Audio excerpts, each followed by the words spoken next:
This is Marcus Hollinger, and this is the 116 Live Show on Holy Culture Radio, SiriusXM Channel 154. Welcome to the 116 Life. My name is Marcus. I'm one of your hosts, and I'm here with my homeboy, Ace Harris. And again, this is the 116 Life on Holy Culture Radio, SiriusXM Channel 154. And today is a very special day. Ace. What's up, man? Would you like to... So, this is definitely like, a special episode.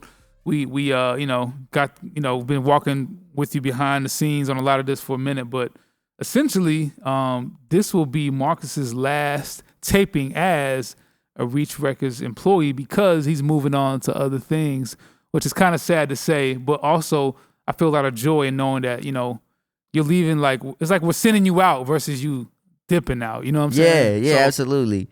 Yeah, Ace, I mean, you said it, and for everyone who's listening, and for those who have journeyed with us in this 116 Life journey, yeah, this is going to be my last taping as a Reach Records employee, and I will be moving on from my position as the Chief Marketing Officer at Reach Records, and I'm very excited about that. I'm also sad, and yeah, I'm so glad to be able to spend this time right here. Yeah. I mean, so this is crazy, right? I feel like people are probably taken aback. And we had a really good talk on the last episode about like work and life, which is kind of like a little bit of a setup, a little alley-oop to this episode, and maybe just share a little bit about how you're feeling right now. Even saying that, because Reach has been part of your life for like, it's been 9-10 years. Yeah. Like, just how you feel right now, knowing that you're essentially moving on to like, another career path.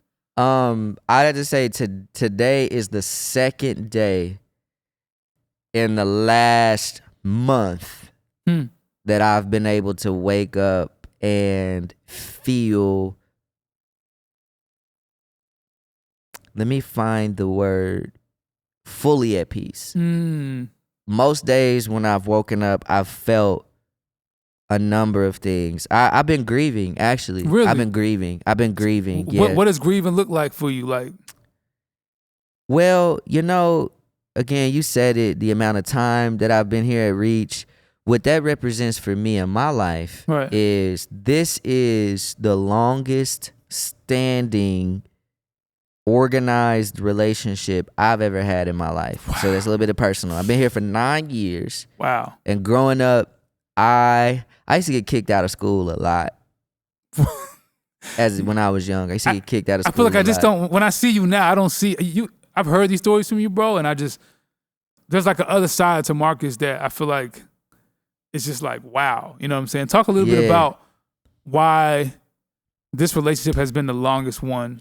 Yeah, ever. man. Like, what was that? This shouldn't be the case, right? Yeah. Well, I mean, I think the reason being is because, like I said, when I was growing up, man, I got kicked out of school a lot. I was always into trouble. My parents lived in different states, and so I was getting into trouble a lot, and it would be, okay, time for him to go here, time for him to go there, so I spent a lot of time on Greyhound buses. Dang. I spent a lot of time in the car, just traveling back and forth that meant that most of the time, a lot of times I didn't finish the school year at the school I started with.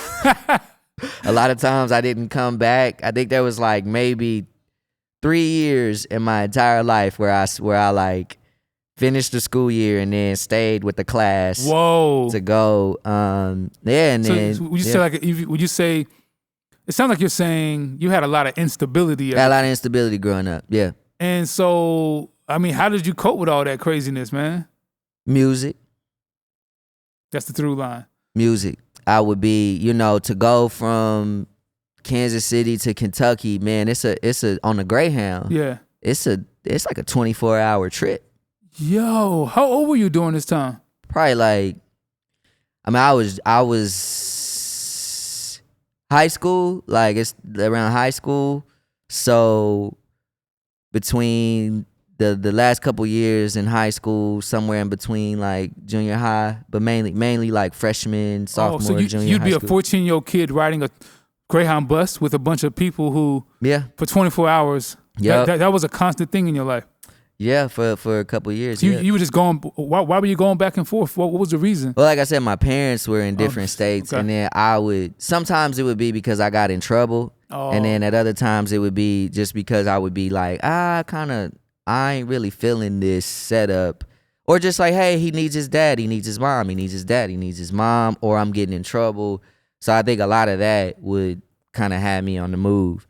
And man, what got me through that was music. So I just remember I would be on them trips, man, and it would really just be me and my headphones, listening to music and listening to artists telling their stories. I remember the College Dropout, that record, Last Call, by Kanye. Man, I felt like that was like the soundtrack to my life. Word. Just how he would talk about leaving Chicago, going to New York, like that really gave me some fuel. Cause I was like, man, wherever I'm about to go, I'm gonna have to start completely over. No friends, no nothing. Like, did completely different school, completely different state, completely different culture. So how am I I gotta find some courage. I gotta find something within myself, because literally I'm the only constant. Me and this music are the only constants. I mean, so speaking of College Dropout, Last Call, you eventually got to college, right? Yeah, so crazy story, man. And I share these stories simply to be a testimony. Yeah, right? I mean, this whole episode is like testimony time for real. So for real. my senior year of high school, man, looked different from I think a lot of people's senior year in high school.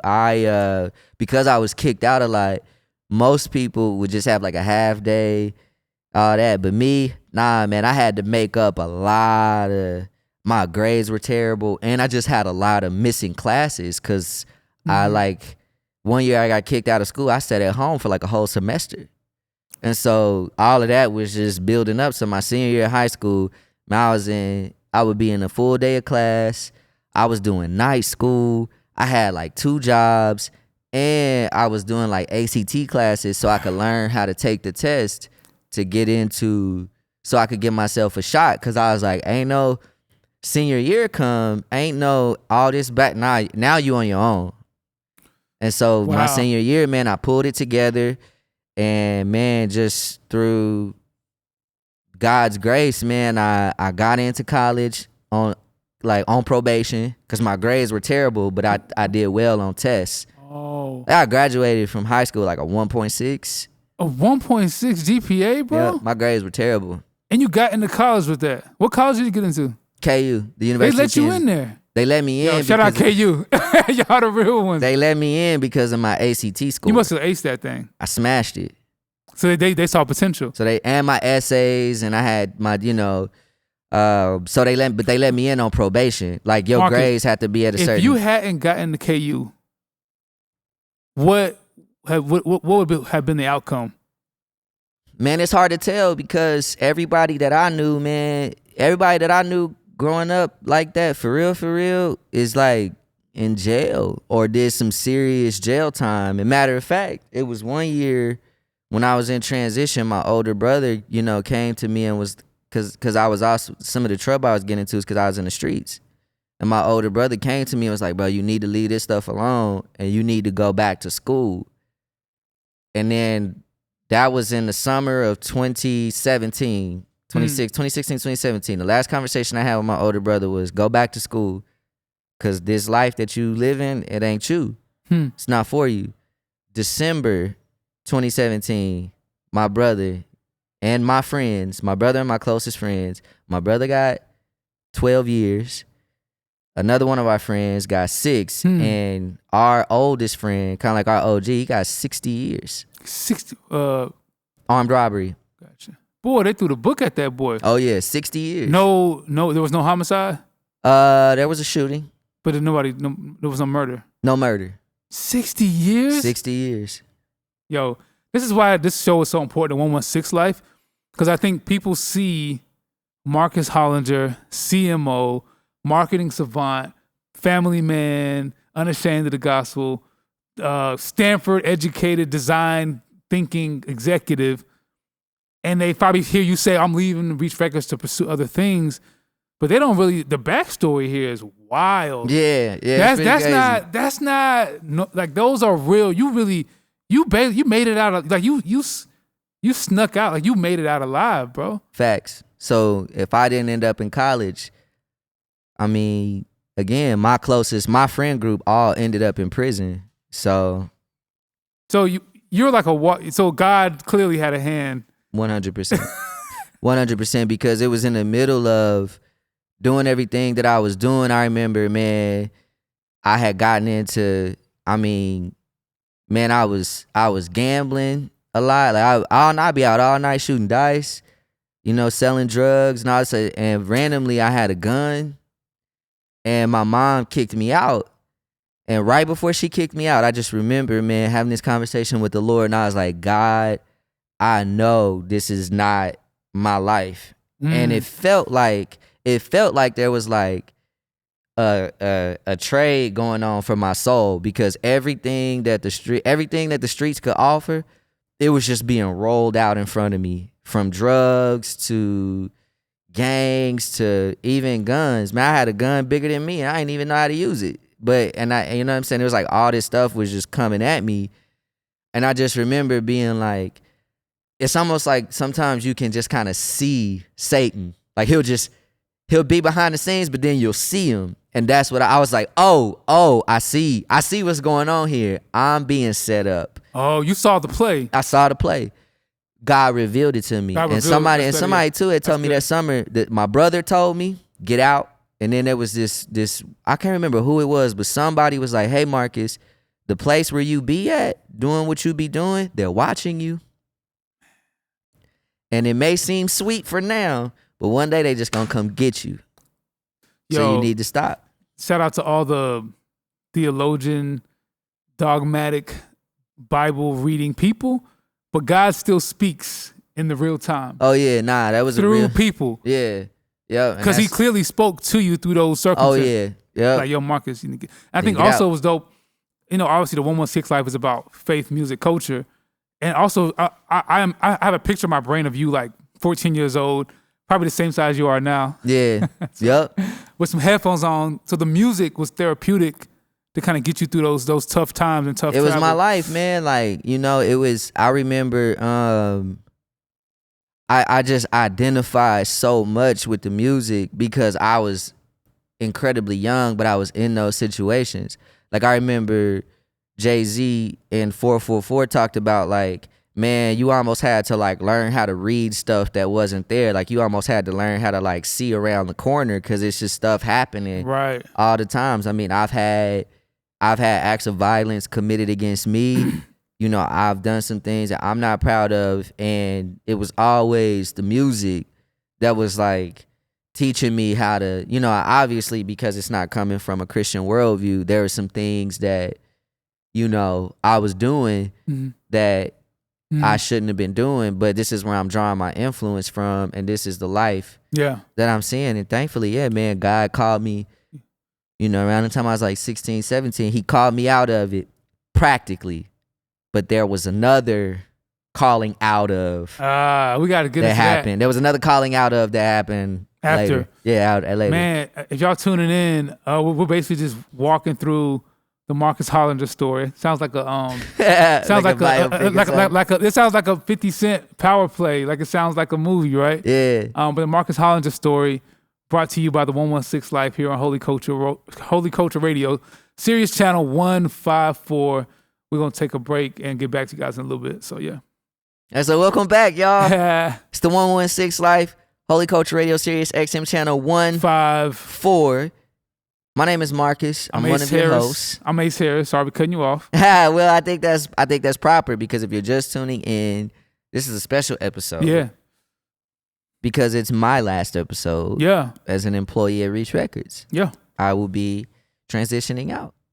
You're launching out. I'm launching out. That's right. You're launching out. We sending you out. You ain't leaving. Sir. That's a better way to frame it. Yes, sir. I we're basically walking through Marcus's upbringing and story, and I mean, this brother like is a walk-in testimony of God's faithfulness, how He can use people and their stories to redeem culture and to redeem business and music. And you were talking about, I asked you a question like, yo, if you hadn't gotten into Kansas, how would your outcome be? And you mentioned you got most of your friend group that was with you doing the stuff you was doing. You was out here, is it appropriate to say on the block? Like, oh yeah, I was definitely 100%. And those friends, they didn't make it out. Nah. That stuff almost gets me choked up just hearing, just like, society is so quick to cast and throw people away. And there's moments where God is like reaching into the gutter basically. Oh yeah. And trying to like save his children, man. I feel like you were one of those. Oh yeah, definitely. You were like one of those. You were one of those. Tell me more.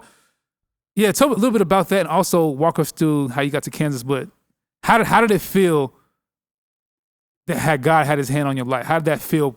Yeah, man, and I think I always want to point this back to, as I talk about my story, man, I want this to be the story. This is one of God's stories, right?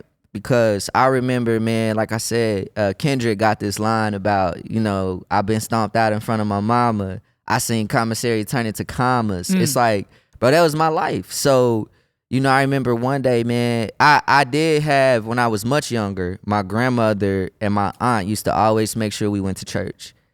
And I prayed a prayer around the time I was like 5 or 6, something like that. And I just remember this presence that was always with me. And now that I have consciousness of it, it was the Holy Spirit. So the Lord was with me through all of this. And I could even tell you about some situations I was in, bro, that I kid you not, you would say, man, you was 15, this little video thing in that situation. And I'm like, yeah, because there was just always this supernatural presence that was with me that now I can see it was the Holy Spirit. But I just remember, man, I bring up that Kendrick line because that was me. I always had multiple jobs. Jobs? So my brother started getting locked up, man, and that whole commissary turned into commas thing. It was like I was 15 years old putting money on my older brother's books through Western Union. I was, talk about being stomped out in front of your mama, like that happened to me. Like because the things that I was doing, were catching up to me. And so I just remember a couple times I'd get off the bus from school, I'd come home from school and the streets was waiting on me. And it would be, like I said, I've had acts of violence committed against me. I've been a part of some of those. I've been on the other side of that too. And I just remember one day I was thinking to myself, I don't have to die to know what going to hell feels like. I'm already in it. Wow. And so, man, I just started crying out to the Lord. And I was like, God, like. What age was this? What? I was 16. This is right before your senior year, essentially? This was the summer before my senior year. This before the switch happened, basically. This is before the switch happened. I just started crying out to the Lord. I was like, God, I know that this is when I was 5 or 6 and I prayed that prayer, and I know that your hand has been over my life. Man, I've been in crack houses by myself, just me. And I'm like, God, little video thing. There's no reason I should be.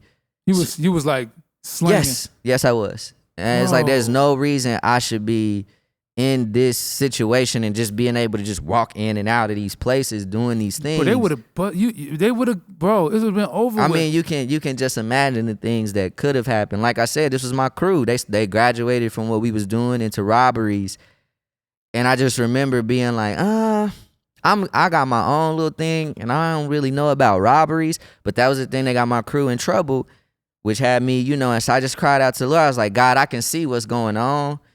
Please save me from this. You called out. You literally called. Literally called out. And for every day for like a week or two, I was just crying out to the Lord.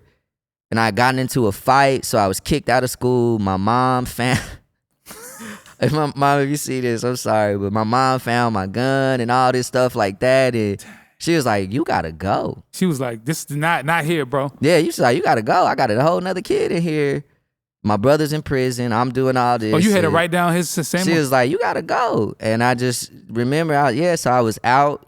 I was sleeping on my homeboy's couch. I would wake up and go to work and come back, and it was like I just didn't know what was gonna happen. So I cried out to the Lord. I was living with my dad, and I had gotten kicked out because there was some stuff going on. They found some stuff in my locker, so I got kicked out. You was still essentially. This was prior to. Okay. You were still you were distributing at that time. At school. I got caught up, got kicked out, sat at home for half the year, got sent to Kentucky, got kicked out. Jeez, bro. Long story short, the window opened. My dad was like, hey, I heard you out on the streets by yourself. Come up here. And my brother was like, go, because this ain't it.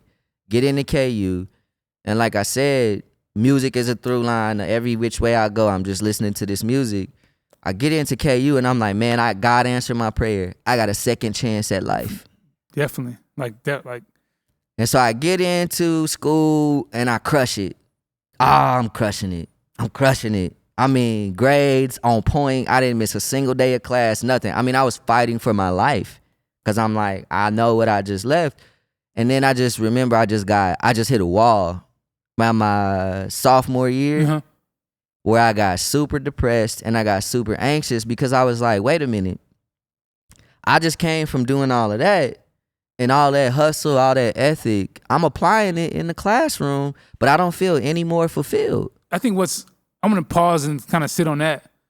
And this is where like listening to like a Jay-Z or hip hop, yeah, it has some artistic therapy value to it. Yeah. But if you basically went from one hustle to another. Fact. That's exactly what it was. Cause I was hustling college. Like the committees, the campaigns. Oh yeah, you was that guy. You had pledged out for that time? Yeah, I was the sophomore year. I was the president of my chapter. I was winning awards. I was on the road. I was doing it. I started my own business as a sophomore in college and was making money, putting all my friends on, like everything. But I was like super depressed because like I felt like I was still running. It's like now I'm not running from a jail cell. Now I'm not running from a grave. What am I running from? And what is the point of all of this? Like, what is I got the grades, I got the scholarships. I'm that guy on campus, but I don't feel fulfilled. And I just remember I sat at the edge of my bed. Now I was like, God, now this is the second time we at this point. Round two. This is round two. The circumstances are a little bit different, but we back here. And I just remember I cried out to the Lord and I said, please get me out of this. If you're there, can you hear me now? Get me out of this. Then lo and behold, one of my fraternity brothers, not too long after I prayed that prayer, was like, hey man, how's your relationship with God? No way. Yep. And he was just like, man, this dude was like, he was in Alpha and he was a Christian and he just lived it. First time I ever seen somebody be a Christian and live it out. Long story short, he started discipling me. I would call him up 2:00 in the morning, can't write a paper because I'm anxious, this and that. And he'd point me to scripture and I would just start crying and just like the whole thing. And it was like, now God had gotten me out of my circumstances. Right. But he hadn't quite gotten my circumstances out of me. Woo! And at this point, it was happening, man. And I finished school and I spent 2 years in campus ministry trying to give back what I had gotten by ministering to others on the campus. Yeah. And then long story short, I met Ben. I came to Atlanta on a service trip. Hold on, but when did you get a whole, speaking of this narrative of music? Yeah. When did you first hear about Reach Records music? Yeah. Was it after your friend had started discipling you? Yeah. Okay. Yeah. So my boy, he was like, man, let me put you on to this Christian. Let me tell you about this dude, Lecrae, man. He the greatest rapper ever. I was like, what? Nah. But he was like, nah, he's the greatest rapper ever. And I was like, I don't get it. Because I'm coming from what I'm coming from. Yeah. I was like, I don't get it. But then the more I went into the lifestyle, I was like, okay. I see why he's saying what he's saying. Right. Because, bro, there would be days I couldn't get out of bed because I was so like, man, it's like I had to learn how to walk again. Going from one hustle to another hustle to surrendering. Yeah. It's like I don't know how to live a surrendered life before God, but I would put on that Rehab album and boy, oh boy. Craig, if you cut that album for one person, it was me. Boy. Because I had to play that every day to get out of bed. And it was like everything just started making sense. And then I remember I came across Andy's Formerly Known. Yeah, that joint was a banger. And I was like, all right. Yep. They gave you the hip hop. It gave me the Craig. What Rehab did was it helped me fully transition. Okay.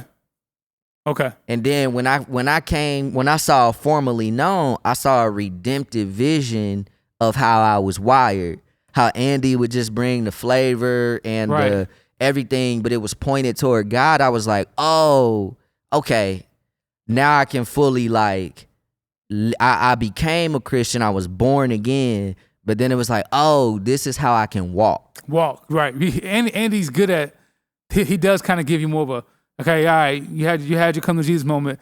This is how you walk it out. You know what I'm saying? That was it. So that was it for me. So you got that music, you graduated.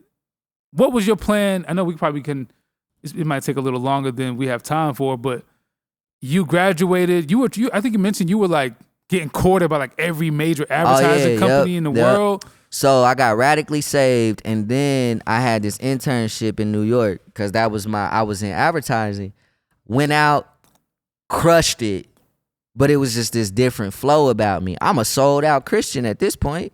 So I'm like doing this thing, and I'm like every advertising agency, and man, my account was killer. I'm crushing it to the point where at the end of the summer, they took me to a Yankees game. They was buying me all this stuff. They was like, yo, you're a New Yorker. You're a Yankee. You coming back, right? You was a first round draft pick out here. That's how they was treating me. I would get calls like, yo, we want to fly you out to San Francisco and fly you out to here and here. And the whole time I'm like, my God had already claimed my heart. So I was like, I'm going into ministry. You know what I'm saying? Like I this career that I had built up for myself, it was time to lay it down because I had a call from Jesus to go into ministry. And it hurt. I was heartbroken because I had always dreamed of, once I found out what advertising was, I was like, oh, yeah. And then, I'm listening to all this hip hop. Right. I'm like, New York, like, that's the biggest thing. Yeah, it's time for me to go. That's the epicenter of everything. Yeah. You would have been on top of the world, bro. In some senses, but God just gave me a vision, man, of like, but that ain't it. That's not going to fulfill you. Right. You'd have been like probably how you felt at that sophomore year of college, probably. Yep. Like you'd have had it externally, but internally you probably would have been grieving. Yep. So fast forward, you go into ministry out of college full time. Yep. And you're raising support. Tell me about that, and how do you get to Ben? I just want to. All right, I had a 1994 Chevy Silverado stick shift, and I used to drive that thing from Kansas to Oklahoma to Kentucky. Stick shift from Kansas City to Oklahoma. Yep. You a crazy person. Yep. I'm sorry. Chevy Silverado. It's a pickup. I'm driving this thing, man. I'm raising support, and I read this, but also in my spare time, I'm like, anything art and faith, I'm just devouring it. Books, articles, everything. I come across this article that Wado wrote, and it mentioned Ben Washer. And it just so happened that the ministry that I was at, they knew Ben and Lecrae through some business stuff. And so I found that out. I don't know how. And I was like, hey, we were getting ready to go on this service trip to Atlanta to work at the Dream Center where Scott Free and them is at. And I was like, hey, when we go, I want to meet this guy, Ben Washer. And me and Ben agrees to meet with this random guy. We sit down and have breakfast. And the conversation's going so well. He's like, we got to keep this going. Once you get in the car with me, come to the studio. Get in the car, go to the studio. Lecrae's there, Katie's there, everybody's there, and we rap. And I'm thinking, okay, cool, now I'm inspired. So I'm going to go back and do ministry with all this energy. I get a call and they was like, hey man, they asked if you could go down there with them, and we said yes. So you need to pack your stuff up and be ready to go to Atlanta in 2 weeks because we told them yes. They basically tell you to come work at Reach. Yep, to come intern. That's crazy. I think we could put a pin on it right there. Yeah. Because there's so much in the markets. Like, this story is crazy. Shout out to DJ Wado. Yeah. For people seeing a behind the scenes look at. That's why it's so important what we do, man. Yeah. There's clearly an Ace Harris, Marcus Hollinger out there, not to puff ourselves up, but that can hopefully be a reference point for people to feel like they can live out the 116 life, not necessarily in front of the stage, but from behind. Yeah. And also support the artists that do. So let's put a pause in that. This is the 116 Life on Holy Culture Radio, Sirius Channel 154. I'm your co-host, Ace Harris, with my main man, Marcus Hollinger. That's right. This is going to be a switcheroo going forward, but y'all stay tuned while we take a break and we can get into some more. Yeah. Let's get it. Welcome back to the 116 Live Holy Culture Radio, Sirius Channel 154. I'm your co-host, Ace Harris, with my man, Marcus Hollinger. And we are straight in the middle of Marcus Hollinger's journey. I'm calling it or framing it the Marcus Hollinger story. It sounds like either a Lifetime special or a 50 Cent produced biopic. Whatever which way it is definitely a life that's made for a movie, because you're not supposed to be sitting right here. Nah. You're supposed to be somewhere else in Kansas with your homies on the block. You're supposed to be, you really are a testament to God's hand on people and how he can develop and craft stories that redeem his glory and give people a story to brag about him even more about. So, man. You mentioned that you had just met with Ben Washer. Y'all went out to eat. An hour lunch turned into a 3 or 4 hour day. You went to the office, and he's basically like inspired by you, and he asked you to come work for Reach Records. I mean, that don't even, for context, that doesn't happen like that. Ben, it doesn't really, Ben is not as gracious as he, it doesn't happen like that. He's not that kind of leader where he's just gonna like take a chance on people that quickly. And so you're just a unique story, bro, to even be here. So talk about how did it feel like to get that call, and what did you do? How'd you get here? And talk about that a little bit. I mean, I think the first thing I did was I cried my eyes out, because the ministry that I built and what I was doing there in Kansas, I didn't imagine that I would be called out of it. And God was doing something amazing. Man, I saw God do some incredible things. I saw people go from not knowing Jesus to knowing Jesus and walking with him. And if you ain't never seen that in your life as a Christian, man, you are missing out. Like, it was like, man, I was delivering babies. It's amazing, bro. Like, it was amazing. And then but it just felt like, okay, Lord, if this is what you have next, then cause man, when I turned down those jobs, like, I'm the first person in my family to graduate from college. And if you knew me at that time, you knew what I went through, and I actually graduated, like, and I actually had opportunities. I remember it was the first time in my life that I heard my mom say she was disappointed. Because she envisioned this life of me, penthouse, sweeten it up. And she was like, what you mean? I was like, Mom, I want to make disciples. She was like, what is that? Nah, I need you to make some digits. Yeah, I need digits. I was like, but Mom, I want to make disciples. Nah, you can make them digits. You can disciple while you're making them digits, brother. But I told her a story. I was like, Mama, imagine what happened in my life on this campus, right? I meet Jesus. My life gets completely transformed. Right. I had a little brother who was like 4 at that time. I was like, man, Mama, if I spend this time doing this, who knows? But there could be people here that will be here when he gets here. And there will be somebody who can do for him what was done for me. And to me, that's way more important than going and chasing and building the career. Because I actually saw a vision of the kingdom of God. It's like somebody told it to me one day. They was like, picture 2 dogs running. The first dog is running, and the second dog following behind. And then somewhere along the way, that second dog drops off, but the first dog keeps running.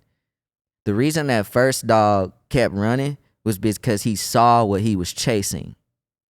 And the second dog was just, and I said, man, when it comes to the kingdom of God, I feel like I'm that first dog. Like, I'm chasing what I've seen. So it's not even a decision here. Right. That's good, man. That's a great analogy. So you come to Reach as a marketing intern out of college. How does it feel when you're here? Is it like, honestly, let's talk about the office politics, right? Is it like, who's this kid coming up in this building that Ben done poached out of like ministry and elevated you over certain people? How'd that, like, what was the temperature like when you like became a Reach Record like intern or employee? Yeah, I mean, I definitely had to get it from the bottom. There's no doubt about that, because I was an intern. I didn't go. I was out of college now for 2 years. Okay. So I was 23 and I had just raised $60,000 of personal support. So I was here because I had people back home that was sending a check, and I would write them a newsletter. So it was like I built a reputation in advertising, let it go. built a base of support in ministry, was getting ready to let it go to start over completely at the bottom. I wasn't getting paid when I first got here. Wow. And it wasn't, I wasn't elevated over nobody. I was an intern.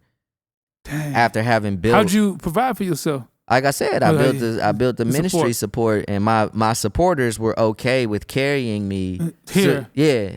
That's amazing though. Yeah, God's people, man. So you come in 23 years old, and this is like right before, what timestamp? I'm trying to. This was Tedashi's Below Paradise. 2014, 2013. Yep. August 2014. Oh, this is right before Anomaly. Yep. So my first full project that I worked, that I actually got to put my fingerprints on, was Anomaly. As an intern? I went full time in August. So we started working on Anomaly in about August, and then we prepared it for release for September. Right. So I saw the whole thing go from inception to, and I was actually able to be a significant contributor. What did you talk about? What did you do on that project that you like, man, I put that Marcus Hollinger sauce on that? What was the... I got hired as social media director, and I'd read this book during my internship, Gary Vee's Jab, Jab, Jab, Right Hook, and I found a play, and it was about how to treat social media like a give, give, give, ask, and I used to always try to bake that into, with Tadashi, I was like making content, tinkering, doing whatever. And what I started to do was approach rollouts. I used to approach rollouts from like a social media perspective. And I think it was just like the 360 campaign mindset was something I was able to contribute to. Right. And sort of message development, stuff like that. Question, who if it wasn't your idea, no issue, who created the Sharpie send a message? Like where did that come from? Alex Medina. That was pretty. Yeah, Alex Medina. I think it was like a think tank type thing. Y'all kind of ideated. Because I remember before I started, Ben took me to Nuevo Laredo. Yeah. And he told me, hey man, I want the best ideas to surface. So the only thing, what I want you to do when you come in here is speak your mind, because it's about the best ideas surfacing. And that cut me. I was so blind to any politics or anything like that, because that's what Ben told me. So that's why I was like, well, that's what I'm going to do. And so that idea wasn't mine, but I had been able to contribute to the environment and to the conversation that, you know. For some of y'all that don't know Marcus, he pretty much does that all the time in these build. I mean, he's a ideation cultivator. What I mean by that is he basically prompts people to keep thinking and go further, to stretch, to imagine. And that is when the best ideas do come. And I think that's even a little bit about your gifting that is kind of inspiring you to kind of transition on a little bit. And I know your time at Reach was like, it was historic. It was historic. Like what you did here, historic, man. I want you to list, like, if you can rank like 1 to 3 specific moments as marketing head at Reach that you can kind of speak to, walk us through, and then we'll kind of land the plane with like what's next for you, man. When Lecrae was signed to Columbia and we were touring around New York, we go to the Rock Nation building. For those of you who don't know, that's Jay-Z's deal. Get in the elevator, get up to the floor, and I see this guy, and I have no idea. Oh no, Jason Campana, who's over artist relations at Tidal, he's like, yo, that's Emery Jones. I was like, no way. He said, yeah, that's Emery Jones. I said, all right, cool. I go over, I say, yo, Emery, bro, you're one of my heroes. And Emery, he's looking at me like, how you even know who I am? And I'm like, because, bro, I listen to a lot of Jay's music, and the relationship that you and him have, how he would write you letters and talk about y'all's letters in the music, that's the relationship that I had with my brother who is getting out this year. So thanks to y'all's journey, it's inspired me to keep up with my brother and to take care of him and to encourage him. And that turned into a solid relationship with Tidal. And I haven't been involved in that for a long time, but that was something where I could always pick up Jason and get in at Tidal because of that. I don't run those relationships. Everything that happened with Tidal probably has nothing to do with me, but that felt like a me being me moment opened the door for something that could benefit Reach Records. So that was one for sure. Crazy. All right, give me another one or two. Just like highlight moments that you felt like you had a hand in that really helped. This show. Okay. This show. You know, I wrote this show 5 years ago. What? Yeah. And I've written and rewritten, and I told Trig James, who started Holy Culture, when we was talking about the show, he said, "Oh yeah, I think we should do a show." I was like, "I already got it, top to bottom," because I wrote it 5 years ago. I've just been waiting on God, because what I never wanted to do was put myself first. I never wanted to get into a position where I was in front of the camera, and that could potentially become more important than the service I was supposed to be doing to build a team and to serve the artist. That's so like telling, man, of how you carry yourself, man. I mean, I know you wrote it 5 years ago. I wrote this show 5 years ago, and when the summer playlist happened, it was almost like okay, now is an opportunity to execute this vision that I've had to really use storytelling and lifestyle content to show what's actually going on over here with these people who love Jesus and love hip hop. Yeah. And so to see this show happen is one of the biggest things that it's like it when I think about my time here, this show is one of those things that's like, man, there is nothing that was in my heart that didn't come out. Because this was in my heart 5 years ago. That's so good, man. And that's a good segue on like the 116 life, you know, faith, culture, and music. And to even expound on that, I feel like the 116 life is not limited to Reach Records. Yeah. We are here to like build up a generation, inspire people to see God and whatever they do, and to live out this mission in wherever context God has them in. So I think it's encouraging to hear you embrace it, but also lead out from it. So talk to us, just a little bit about where you're going next. Yeah. And how do you plan to carry this mantle forward and wherever you land? So the first place I plan on going is home. And I say that because I've been here 9 years, but in January of next year, I'll be married 5 years. And what this mission has meant to me, this is my family, right? Let me say that. Like I said, it's 9 years. The longest place prior to Reach, the longest I'd ever been in one place was 5-6 years when I was in Kansas and I went into ministry. So 9 years. This is the longest I've ever been at a place. But I started a family about 5 years ago, and as I've been wrestling with, man, I feel like there's a significant part of my heart that's not available to my family. It's this.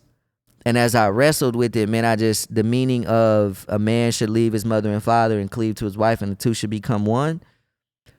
This is I grew up here. And so I'm excited, man, to lay this mantle down, right? To give the affection and all of that at home. And I want to be clear to say, it's not that there's anything wrong with Reach or anything like that that's keeping me from being with my family, anything like that. It's more of there's just the way that I've related to this and what God has positioned me to do in this giving my all, giving everything, that now it's time to take that heart and fully apply it and fully see it at home. So that's the first place I'm going. Okay. And out of that, I have the opportunity to spend my time looking in and out of businesses, some large corporations, some large businesses, doing some consulting. And I think I'll have the chance to stand up some other kingdom-minded businesses in the future. That's dope, man. I think that's yeah, man. We just, as your brother, man, I appreciate you, man, for just your touch point, your fingerprint on everything here, your wisdom, your leadership, and also your like amazing comedic commentary in between releases, your hot takes, Yo, Marcus got some hot takes. That boy will let you know if your song is boo-boo or not. And but I feel like that energy inspires us to be better. So yeah, man, just blessings to you, man. The 116 Life, again, is a place where we bring people in, but we also send people out. Yeah. And I feel like you're a great example of that. And so I think everybody that's tuning in can feel the love and just the sincerity of what you bring. And shout out you, man. And I think that's it for today, man. Yeah, man. And I just want to leave this last thought, because throughout this journey, when we think about calling and when we think about work and all those types of things, we can find ourselves in some incredibly beautiful situations. And that's what I have found myself in here. And I also want to add this, that God's work, it outlasts his workers. I am not Reach Records. Facts. And this work is going to continue, and it's going to be even more beautiful. And I'm excited to see what God continues to do through this movement, through this music. And I'm going to be rooting it on, and I'm going to be praising God for everything that comes out of this building. Man, I love it. Well, y'all heard it here first. The Marcus Hollinger story here on the 116 Life, Holy Culture Radio, Sirius Channel 154. I'm your host, Ace Harris, and this is my dear friend Marcus Hollinger signing off. Catch y'all later. Peace.